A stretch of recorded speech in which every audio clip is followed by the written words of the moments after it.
एक वो दौर था जब महाभारत में चक्रव्यूह की रचना की गई थी और उस चक्रव्यूह में अभिमन्यु मारा गया था। इतिहास के पन्नों में अभिमन्यु का नाम जरूर है, लेकिन यह भी इतिहास में कहा जाता है कि अभिमन्यु महाभारत में मारा गया। झारखंड की राजनीति में जो चक्रव्यूह रचा गया था, उस चक्रव्यूह में अभिमन्यु बचकर निकलता दिख रहा है। जी हाँ, आप समझ रहे होंगे कि आखिर मैं क्या चर्चाएं करना चाह रहा हूँ। सुबह से ही एक तस्वीर तमाम सोशल साइट पर रन कर रहा है, जिसमें बेरमो के विधायक भारतीय जनता पार्टी के बड़े दिग्गज नेताओं से दिल्ली में मुलाकात करते हैं। जैसे ही यह तस्वीर सोशल साइट पे आती है, मानो राजनीति में भूचाल आ जाता है। इरफान अंसारी के पिता उस फोटो को लेकर प्रेस कॉन्फ्रेंस भी करते हैं, लेकिन जैसे ही विधानसभा शुरू होती है और विधानसभा में बेरमो विधायक जयमंगल सिंह पहुंचते हैं और उनके चेहरे को देखकर और उनके कॉन्फिडेंस को देखकर लगता है कि ये अभिमन्यु इस चक्रव्यूह में मारा नहीं जाएगा। आखिर क्यों मैं ये कह रहा हूं कि चक्रव्यूह से ये अभिमन्यु बाहर निकल कर आ रहा है? क्योंकि सुबह ही सोशल साइट पर भारतीय जनता पार्टी के तमाम नेता झारखंड से ट्वीट करने लगे या फेसबुक पे चलाने लगे कि कांग्रेस के जो बेरमो के विधायक हैं अनूप सिंह, वो भारतीय जनता पार्टी के दिग्गज नेताओं से दिल्ली में मुलाकात कर रहे थे। मतलब इस षड्यंत्र में उनका भी हाथ है। अभी खुशियां मना ही रहे थे भारतीय जनता पार्टी के नेता कि विधानसभा पहुंचने के साथ अनूप सिंह ने एक इतना बड़ा खुलासा कर दिया कि उस खुलासे के बाद तमाम खुशियां धरी की धरी रह गई है। उसकी सच्चाई यही है, मेरे मुंह में लगा। उसकी सच्चाई यही है कि ये पूरी घटना की जानकारी अरे भैया प्रहलाद जोशी से मिलना उनके घर पे 11 अकबर रोड पर, इसकी जानकारी अविनाश पांडे जी को भी थी और आपको सीएम साहब झारखंड को भी थी। अब आप उनसे पूछ लें कि मैंने जानकारी दी थी नहीं, और बिना जानकारी दिए हुए अगर मैं गया होता तो मैं दोषी होता। दूसरा, जानकारी के साथ गया हूँ तो कहीं ना कहीं सरकार का शुभचिंतक हूँ, इसीलिए गया हूँ। अच्छा, ये बीजेपी के लोग ये कह रहे हैं, इनफैक्ट आपके विधायक भी ये कह रहे हैं कि अनूप जी को ये बताना चाहिए कि जब अनूप जी को ये जानकारी मिली तो उन्होंने इसको सार्वजनिक क्यों नहीं किया। ऐसा है कि वो भी विधायक हैं, मैं भी विधायक हूँ। मैं भी विधायक हूँ, वो भी विधायक है। मेरे प्रोटोकॉल में अविनाश पांडे जी बड़े हैं मेरे से, पीसीसी बड़े हैं, सीएम बड़े हैं, मैंने उनको दे दिया जानकारी। विधायक राजेंद्र बाबू के बेटे को ये बताएंगे कि उनको क्या करना चाहिए था। 7 साल के यूथ कांग्रेस प्रेसिडेंट को ये बताएंगे कि उनको क्या करना चाहिए था। 3 साल के उपाध्यक्ष को ये बताएंगे कि क्या करना चाहिए था। इंटक को रिप्रेजेंट करने वाले सबसे बड़े नेता आज के डेट में फेडरेशन में का अध्यक्ष हूं मैं, उसको बताएंगे कि क्या करना चाहिए था। तो मैं समझता हूं कि बचपना। एक चीज तो तय है कि अनूप सिंह कांग्रेस नहीं छोड़ेंगे, इंटक का आप इतने बड़े पद पे हैं, लोग ये कह रहे। सर अभी तो मैं बोल रहा हूँ, अभी और बीजेपी की तरफ से आने दीजिए, मैं तैयार हूँ। मेरे पे कल को ईडी होगा, मेरे पे कल को सीबीआई होगा, मेरे पे कल को तमाम आरोप लगेंगे, बहुत गंदे गंदे आरोप लगेंगे, मैं तैयार हूँ, कोई दिक्कत नहीं है। मैं क्या कर सकता हूँ? अगर पार्टी बचाना और जनता के समर्थन से आई हुई सरकार को बचाना, जनता की मैंडेट को बचाना अगर दोषी करार होता है तो मैं दोषी हूँ, मैं दोषी हूँ, उसमें क्या दिक्कत है? आखिरी सवाल, क्या कांग्रेस उनका पलटवार आने दीजिए।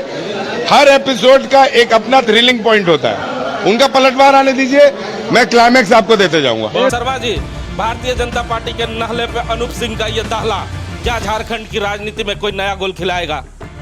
हिमांशु जी, भारतीय जनता पार्टी ने जो सोचा था कि शायद ये जो तुरुप का पत्ता हम पूरे सोशल साइट में चला रहे हैं, इसके बाद झारखंड की राजनीति में और जो सबसे कम उम्र के एक तरह से कहे कि विधायक अनूप सिंह जी हैं, वो तो इसमें फंस ही जाएंगे। यह जो चक्रव्यूह भारतीय जनता पार्टी रचने की कोशिश कर रही थी, उस चक्रव्यूह को इस छोटे से उम्र के विधायक ने ऐसे तोड़ने का काम विधानसभा में पत्रकारों के समक्ष कर दिखाया, जिससे बड़े बड़े राजनेता अभी झारखंड में चकित हैं।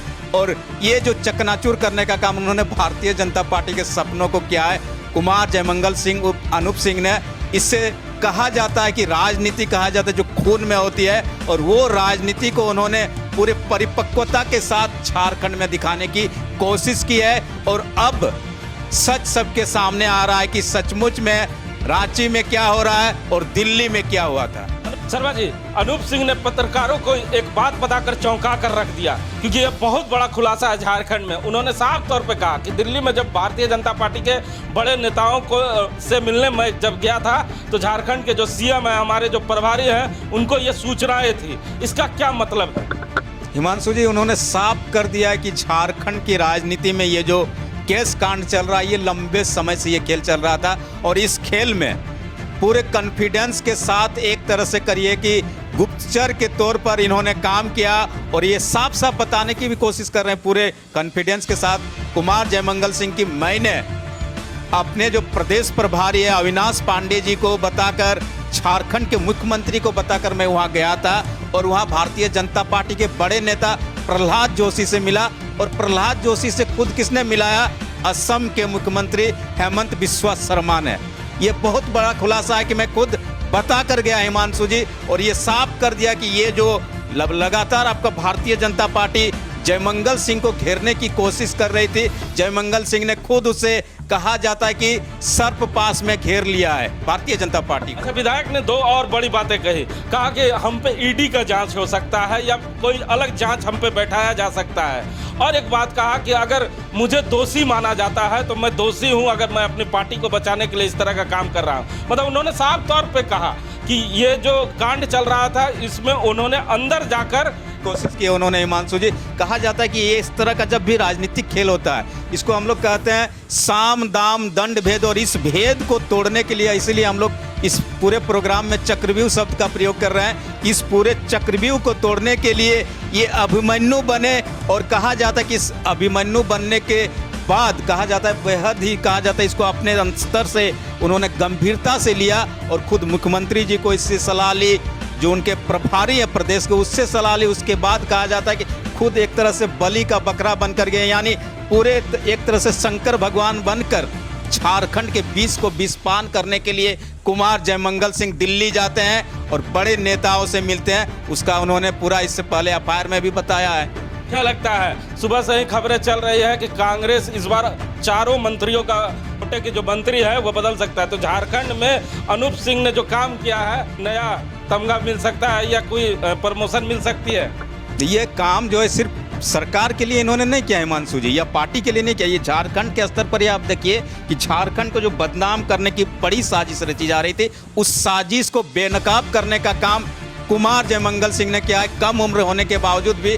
और ये जो काम होता है, इस तरह की जो दरिया दिली होती है, दिलेरी होती है, इसके बाद अगर सरकार में परिवर्तन होता है मंत्री पद को लेकर, तो हमें उम्मीद है कि जरूर इसके बाद कुमार जयमंगल सिंह को बड़ा पद मिलने की पूरी संभावना आने वाले समय में बनती दिख रही है। हिमांशु जी, हर घंटे तस्वीर बदल रही है, क्या लगता है झारखंड की राजनीति में कुछ और नए खुलासे हो सकते हैं? मैं तो बता ही रहा था, कल ही बताया था मैंने कि अभी 10 दिन है, जब तक सीआईडी 10 दिन उधर पूछताछ करेगी, पूरे झारखंड में पूरे 10 दिन अलग अलग तस्वीर आपको देखने को मिलेगी, और झारखंड के अंदर हमारे राजनेता किस स्तर तक गिर चुके हैं ये भी देखने को मिलेगी, कि हम जिसे भगवान मानते हैं, जिसके दरवाजे पर जाकर खड़ा रहता है कि मेरा विधायक मेरे लिए ये करेगा, वो विधायक क्या कर रहे हैं, और उस विधायकों के पीछे देश और झारखंड की जो राजनीति है वो कैसे चल रही है, वो साफ होने जा रहा है। हिमांशु जी, तो सुना आपने कि किस तरह शर्मा जी ने आपको बताया, लेकिन मैं आपको बताऊं कि कुमार जयमंगल सिंह लगातार अपने भाषणों में ये कहते रहते हैं, और उन्होंने विधानसभा में भी कहा है कि मछली का बच्चा हूं,